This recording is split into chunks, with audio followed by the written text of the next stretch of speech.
est 19 h, bonsoir à toutes et à tous et merci de nous rejoindre pour ce journal. Tout de suite les titres de l'actualité. Le président de la République, Abdelmadjid Tebboune, a mis fin aux fonctions du Wali de Relizane, Sami Medjoubi, et nomme à sa place Kamel Berkane.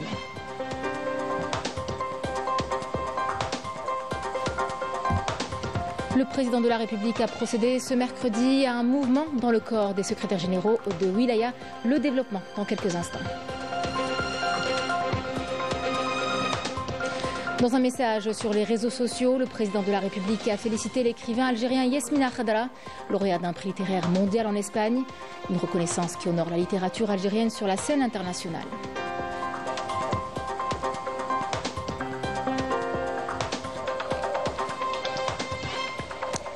Nous vous parlerons par la suite du barrage vert de Msila pour lutter contre la désertification.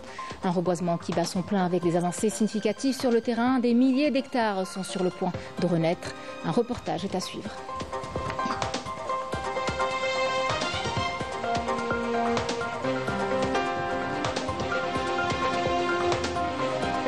Journée nationale du Shahid commémorée à Paris à travers la projection du film Zabana au Centre culturel algérien. 10 ans après sa sortie, ce long métrage revient sur le destin tragique d'Ahmed Zabana, premier héros de notre révolution exécuté à la guillotine.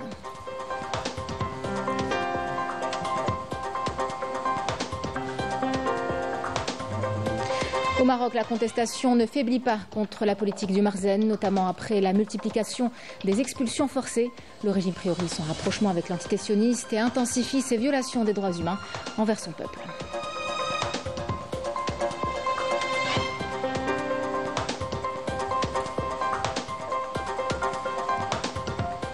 Et puis nous terminerons avec le portrait d'un artiste hors du temps à Tipaza. Un ébéniste sculpteur façonne le bois au gré de son imagination.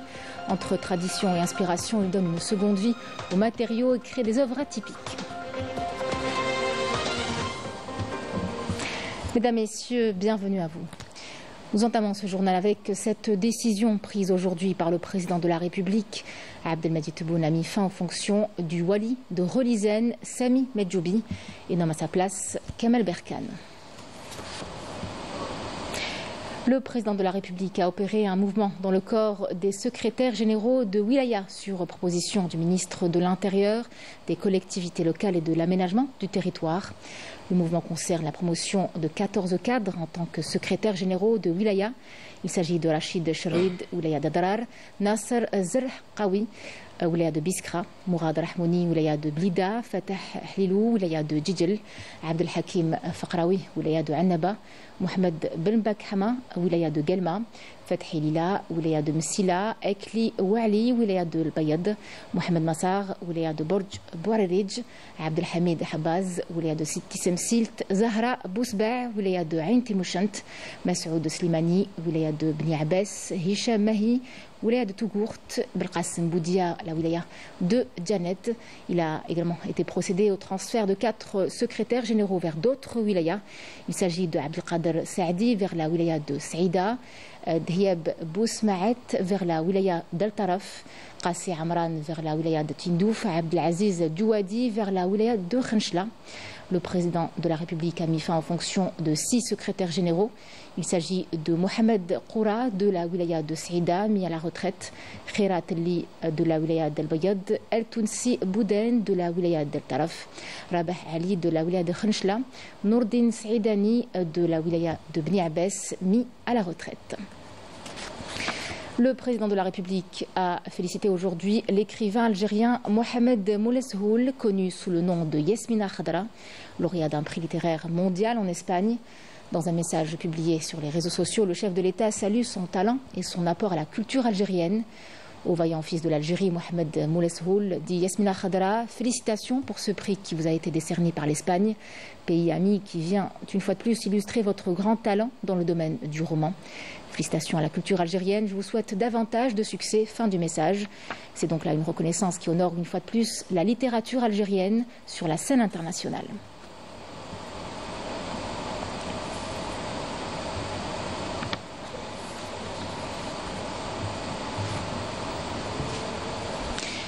Chargé par le président de la République, Abdelmadjid Tebboune, le ministre d'État, ministre des Affaires étrangères, de la communauté nationale à l'étranger et des Affaires africaines, Ahmed Attaf, est arrivé aujourd'hui à Johannesburg pour prendre part à la réunion ministérielle du G20, prévue demain et vendredi, sous la présidence de la République d'Afrique du Sud. La réunion marque une étape clé dans la préparation du sommet du G20 prévu au dernier trimestre de cette année. Un sommet auquel le président de la République a reçu une invitation pour prendre part à ses travaux de son homologue, le président sud-africain Cyril Ramaphosa.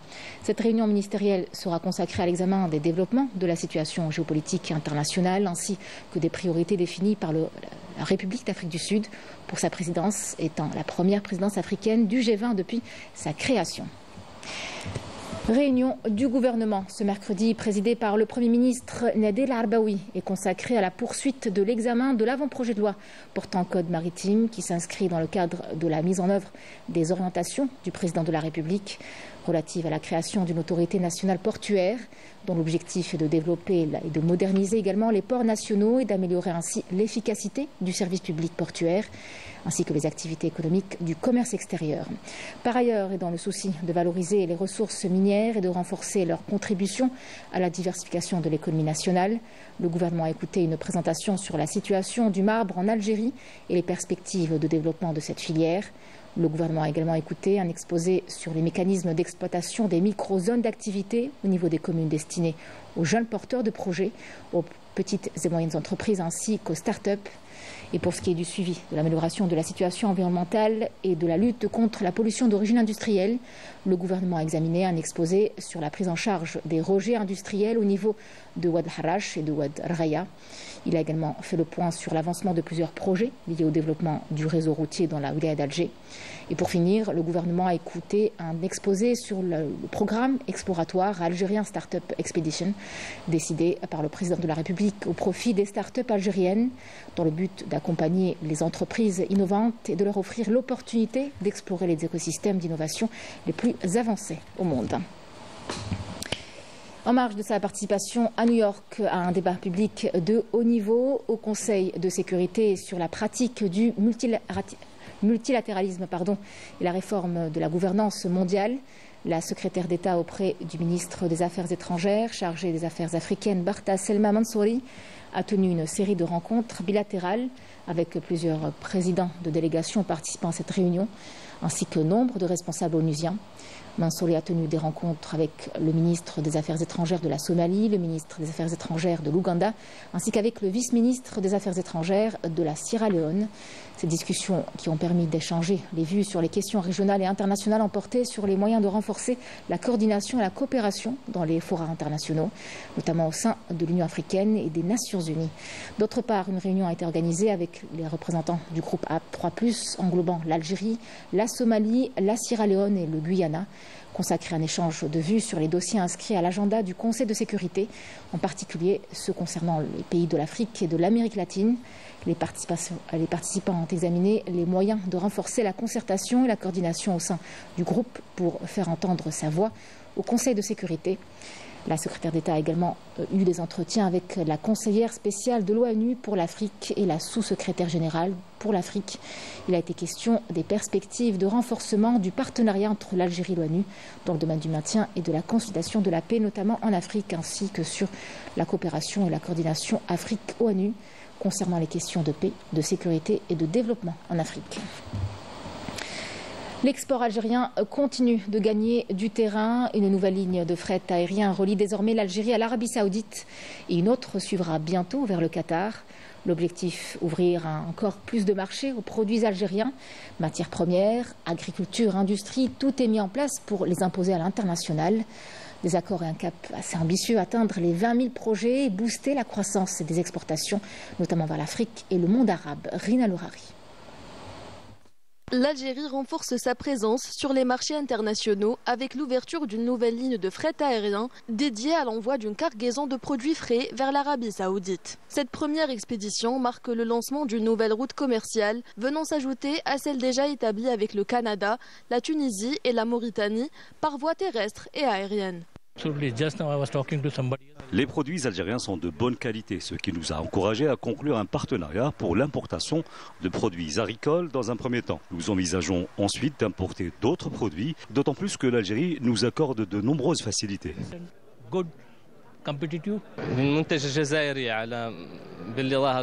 Le produit algérien se distingue par sa qualité et sa diversité dans plusieurs secteurs industriels, notamment les matières premières et les produits pharmaceutiques. À travers nos partenariats, nous œuvrons à faciliter son accès au marché arabe et africain.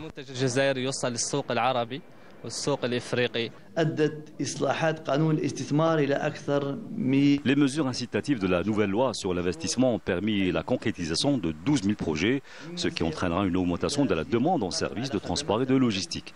Il convient de souligner que l'objectif principal est d'atteindre 20 000 projets et de favoriser la croissance des exportations de produits industriels et agricoles.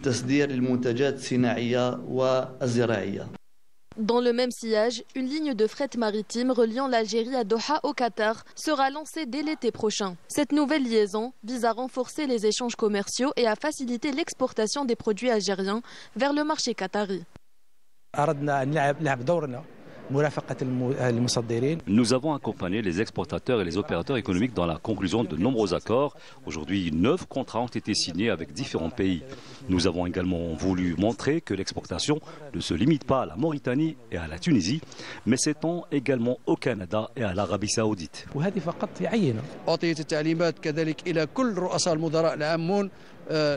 Des instructions claires ont été données à tous les présidents, directeurs généraux des ports pour assurer un fonctionnement continu 24 heures sur 24 et 7 jours sur 7. Par ailleurs, une ligne maritime a été ouverte entre Alger et Doha avec d'autres destinations à venir. Nous commencerons par la Tunisie, puis la Libye, suivi de l'Égypte et de l'Arabie Saoudite avant d'atteindre Doha. Aujourd'hui, nous couvrons largement le marché national. La valeur de la production agricole en 2024 est estimée à 37 milliards de dollars, permettant ainsi au secteur de contribuer à hauteur de 15% au PIB. À travers ces accords et partenariats, l'Algérie renforce ses exportations dans plusieurs secteurs et vers de nombreux pays. Une stratégie portée par l'État visant à positionner le Made in Algeria sur les marchés étrangers. Il fut un temps où certaines régions ont été couvertes de forêts, où la végétation formait une barrière naturelle contre le vent et la sécheresse. Puis, petit à petit, sous l'effet du climat et de l'activité humaine, ces paysages ont changé. Les terres arides ont pris le dessus et avec elles l'avancée du désert. Aujourd'hui, on tente de renverser la tendance, redonner vie à ces espaces, replanter et reverdir. Un défi immense mais essentiel. À Msila, par exemple, des milliers d'hectares sont en train de renaître. Derrière ces plantations, ce sont des femmes et des hommes qui retrouvent un travail, une raison d'y croire à nouveau. Le reportage est signé Majda Diahmouni.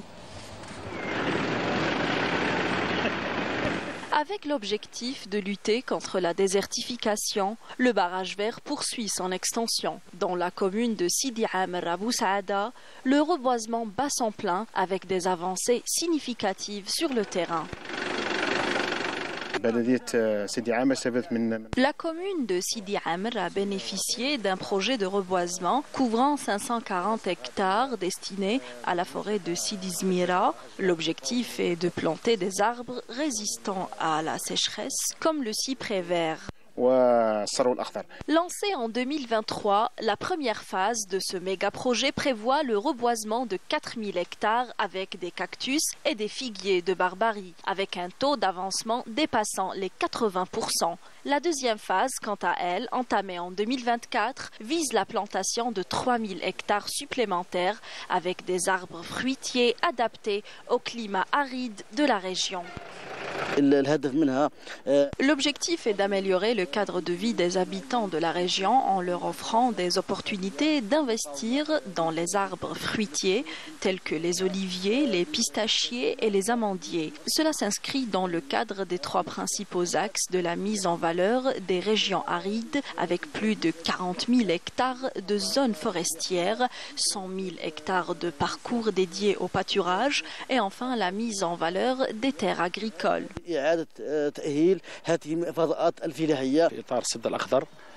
Le barrage vert est un projet très important pour les 36 communes qu'il traverse, avec un budget de plus de 142 milliards de centimes alloués pour le programme de 2023 qui sera achevé fin février. Pour celui de 2024, la wilaya de Msila a reçu plus de 84 milliards de centimes avec un avancement de 80%, prévu aussi pour s'achever vers la fin février. Quant au programme de 2025, une enveloppe de plus de 118 milliards de centimes a été allouée. Les cahiers des charges ont été soumis au ministère de l'Agriculture et les appels d'offres seront bientôt lancés. De nombreux jeunes de la région ont bénéficié d'un emploi stable grâce à ce projet. Ils sont entre 40 et 50 jeunes mobilisés sur chaque site de reboisement. Avant, j'étais au chômage. Alhamdoulilah, maintenant nous travaillons et nous avançons à un bon rythme. Tout se passe bien. Nous nous occupons de ce projet comme il se doit. Une cellule de communication dédiée au suivi de cette opération a été mise en place pour s'assurer de l'avancement et du respect des délais de réalisation de ce méga-projet dont la réactivation répond à des enjeux écologiques et économiques. Sa concrétisation permettra à terme de ralentir l'avancée du désert, de protéger l'environnement, notamment les forêts très vulnérables au changement climatique. Passons à présent à ce bilan opérationnel du ministère de la Défense nationale durant la période allant du 13 au 18 février. Dans le cadre de la lutte antiterroriste et au cours d'une opération qualitative à Ngezem, en 6e région militaire, des détachements de l'ANP ont récupéré 2 pistolets mitrailleurs de type Kalachnikov, un fusil mitrailleur, une quantité de munitions et d'autres effets, alors que d'autres détachements de l'ANP ont arrêté 9 éléments de soutien aux groupes terroristes dans différentes opérations à travers le territoire national. Dans le cadre de la lutte contre la criminalité organisée, en continuité des efforts soutenus visant à contrecarrer le fléau du narcotrafic dans notre pays, des détachements combinés de l'ANP ont intercepté en coordination avec les différents services de sécurité lors d'opérations exécutées à travers les régions militaires 34 narcotrafiquants et mis en échec des tentatives d'introduction de 7 quintaux et 68 kg de kif traité provenant des frontières avec le Maroc, alors que 39,4 kg de cocaïne et 118 067 comprimés psychotropes ont été saisis.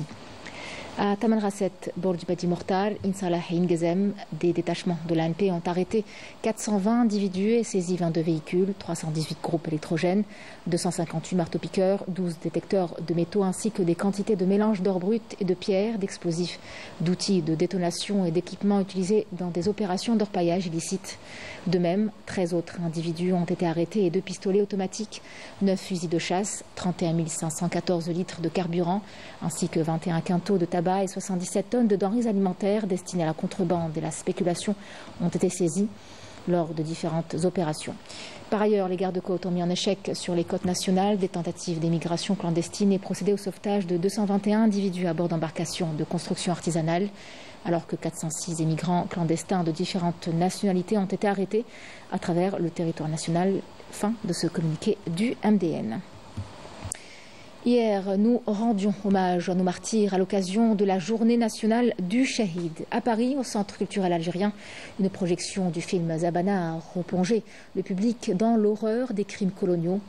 10 années après sa sortie, ce long métrage revient sur le destin tragique d'Ahmed Zabana, premier héros de notre révolution exécuté à la guillotine. Hier soir, la salle était pleine, militants, historiens, mais aussi de nombreux jeunes y ont pris part. La correspondance est signée à Afeb Belouchette. L'histoire d'Ahmed Zabana est celle d'une génération sacrifiée, celle de ces jeunes engagés dans le combat pour l'indépendance, prêts à défier la machine coloniale au péril de leur vie. Mais au-delà de la fresque historique, ce film jette une lumière crue sur une réalité encore mal connue en France, où les crispations sur l'histoire coloniale ressurgissent régulièrement. Malheureusement, on a l'impression que d'autres souvenirs reviennent et qu'aujourd'hui encore l'Algérie, elle est la cible numéro 1 de ce déni de cette guerre d'Algérie qui a fait des milliers, des centaines de milliers, 1,5 million de morts, et qui aujourd'hui encore se dénie ces essais nucléaires, ces enfumades, ces cuves de la mort. Le peuple français n'est pas au courant de tout ça. Dans la salle, l'émotion est palpable. Certains découvrent l'histoire d'Ahmed Zabana, d'autres la redécouvrent sous un jour plus intime. Son emprisonnement, son procès, son exécution, mais aussi la complicité de la classe politique française dans les atrocités commises au nom de la République française. Exécution. Écoutez, hein, le film il est très émouvant. Franchement, c'était un peu dur. Et surtout les dirigeants de l'époque. Nous, on avait une image un petit peu normale ou bien de François Mitterrand, l'ex-président. Et on a vu que François Mitterrand avait un rôle très dur envers les Algériens. Et que voilà quoi. Et que c'est un peu une histoire méconnue de tout ce qui était les shahid de l'Oranie.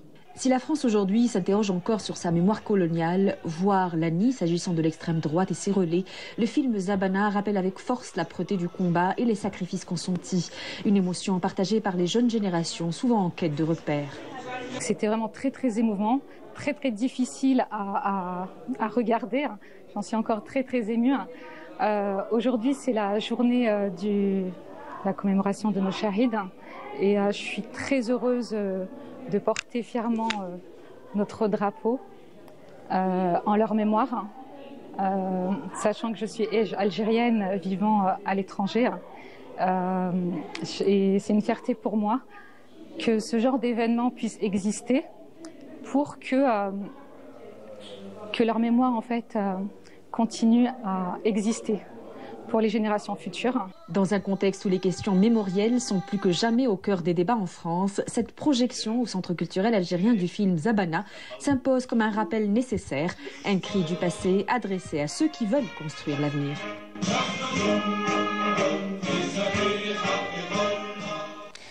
Durant des siècles, l'Afrique a subi l'exploitation, le pillage de ses ressources et des crimes de masse sous l'ère coloniale. Aujourd'hui, elle s'impose et demande des comptes. Lors du sommet de l'Union africaine, plusieurs pays appellent à la criminalisation du colonialisme et de l'esclavage et dénoncent des crimes contre l'humanité qui ont marqué l'histoire et freiné le développement du continent. Une décision qui prend tout son sens au regard des massacres et injustices subis et qui pourrait bien ouvrir la voie à des demandes de réparation. Yasmine Massaoudi. Le sommet de l'Union africaine a été marqué par des appels insistants à une condamnation ferme des crimes du colonialisme et de ses conséquences. Les dirigeants réclament l'adoption d'une décision reconnaissant l'esclavage, la traite et la colonisation comme des crimes contre l'humanité imprescriptibles. La décision de l'Union africaine contre les crimes du colonialisme et les génocides perpétrés contre les peuples du continent est une nécessité et une question de dignité. Il est essentiel que les dirigeants prennent cette position face au monde, d'autant plus que l'Union africaine est l'une des grandes organisations internationales. Cette décision s'impose car ces actes constituent des crimes contre l'humanité et des massacres d'une brutalité inacceptable.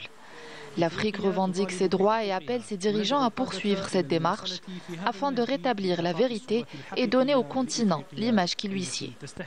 Nous appelons les peuples africains à soutenir et à appuyer cette décision afin que justice soit rendue et que des réparations soient accordées aux victimes. Le génocide commis contre les peuples africains a freiné leur développement. C'est pourquoi la décision des dirigeants représente une avancée majeure vers la reconnaissance et la justice. Grâce à la mobilisation des pays chargés de ce dossier, tels que l'Algérie, l'Afrique du Sud, le Togo et le Ghana, la mise en œuvre de cette décision devrait aboutir à des résultats positifs. Les puissances occidentales, notamment la France, ont en effet exploité les ressources des peuples africains, une réalité que ce processus vise à reconnaître et à corriger.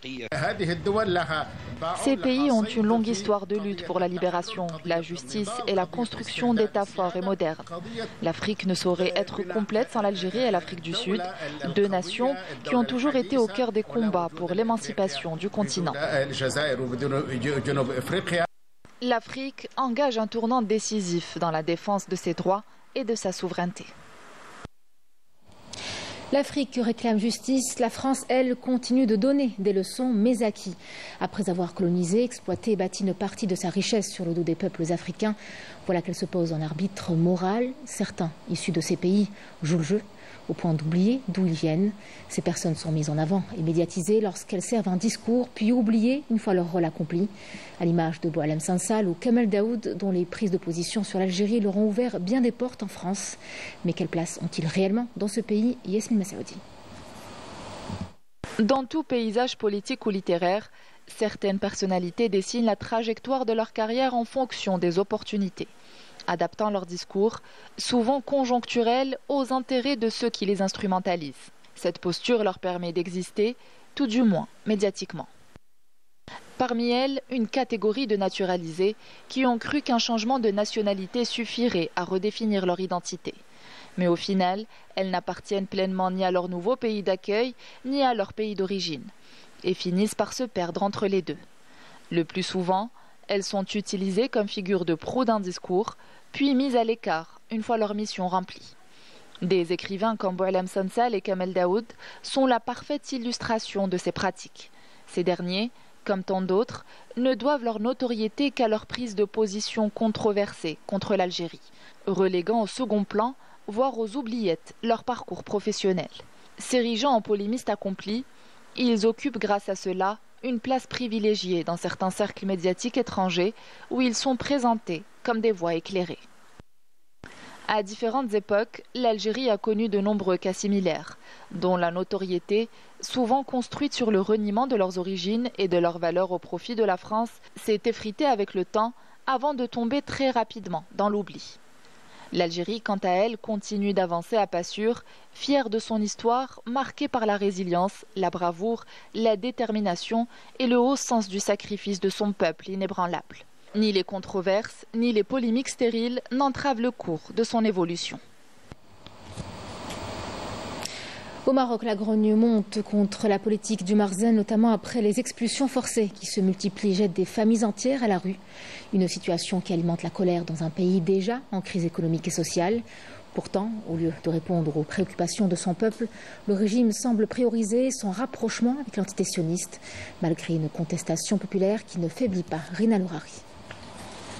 Depuis l'accord de normalisation, les relations entre le régime du Marzen et l'entité sioniste se renforcent à travers des échanges diplomatiques et des visites officielles de hauts responsables, à l'instar de la récente visite de la ministre des Transports de l'entité sioniste. Nourrissant l'illusion que cette alliance lui ouvrira des perspectives économiques et stratégiques, le régime du Marzen semble oublier que l'entité sioniste n'agit qu'en fonction de ses propres intérêts. Les dernières déclarations de l'ambassadeur marocain aux États-Unis sur le gel des échanges entre les deux parties ont fait réagir les observateurs qui les ont qualifiées d'affligeantes.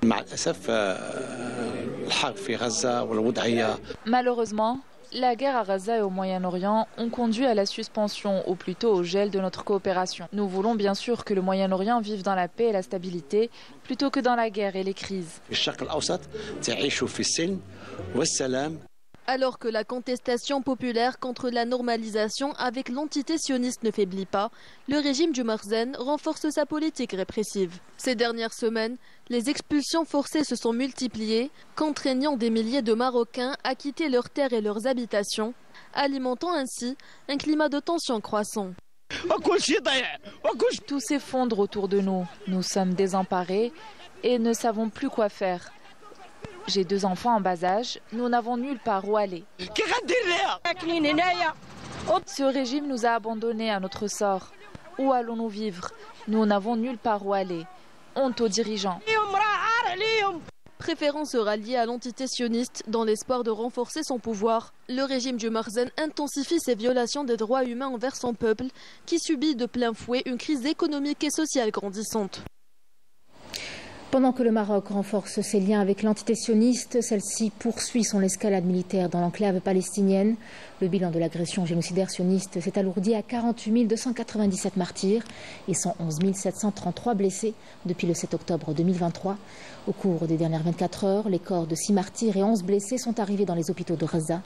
Les autorités palestiniennes de la santé ont indiqué qu'un certain nombre de victimes palestiniennes se trouvaient toujours sous les décombres. Malgré l'accord de cessez-le-feu entré en vigueur le 19 janvier dernier, l'entité sioniste poursuit ses bombardements et intensifie cette tragédie humaine. Et on passe à ce communiqué du ministère de la Défense nationale. Dans le cadre des missions et des efforts humanitaires des unités des gardes-côtes du commandement des forces navales liées au sauvetage des vies humaines en mer et suite à la réception par le Centre régional des opérations de surveillance et de sauvetage en mer à Djedel, en 5e région militaire, aujourd'hui à 10h57, d'une demande d'évacuation sanitaire d'urgence de la part de l'équipage du navire marchand fédéral Indiana, battant pavillon des îles Marshall en provenance de Gibraltar à destination de la Grèce, concernant 2 marins de nationalité indienne se trouvant dans un état critique suite à une intoxication au gaz. Immédiatement et en coordination avec le Centre national des opérations de surveillance et de sauvetage en mer, une opération d'évacuation sanitaire a été activée. L'évacuation a été réalisée par l'engagement de l'hélicoptère de recherche et de sauvetage AS-12 après la localisation du navire par cet hélicoptère à 23 miles nautiques au nord-ouest de Cap de Fer, à Skikda. Les 2 marins ont été évacués en urgence vers l'hôpital de Tahara Djidjel dans un état critique. Cette opération s'inscrit dans des missions humanitaires des unités des gardes-côtes du commandement des forces navales, illustre les efforts déployés et leur engagement constant à intervenir pour leur sauvetage des vies humaines en mer, quelles que soient les circonstances. Et pour clôturer cette édition, et si nous prenions un instant pour respirer, s'évader loin du tumulte, c'est à Tipaza que nous allons, où un ébéniste sculpteur vit au rythme du bois et de son imagination. Entre ses mains, chaque morceau raconte une histoire, chaque trouvaille devient une œuvre d'art. Un univers hors du temps où le style algérien se mêle aux influences africaines. Un voyage artistique et apaisant à travers le regard d'un homme en harmonie avec son art et la nature. Son portrait est signé Hicham Daoud.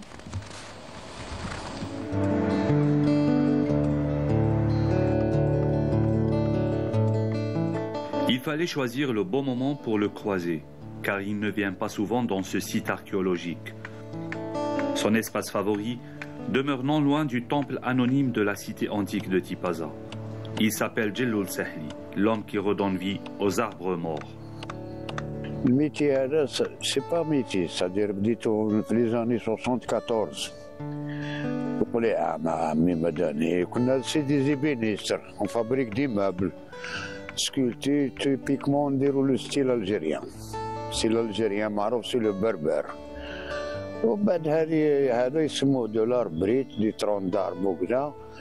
C'est حاجة ناتيرال l'original. ولي موتيف هادو تالمو رحت بعيد وكذا c'est-à-dire c'est l'inspiration تاعي. كما يقول لي راسي نديرو انا. Au milieu de ce site archéologique, les représentations artistiques de notre artiste autodidacte nous donnent l'impression que l'art africain refuse de céder l'espace à l'antique Rome. L'art c'est universel. ما تقول لا احنا وين on vit dans un continent africain. Je suis c'est méditerranéen, d'accord, mais le continent c'est l'Afrique.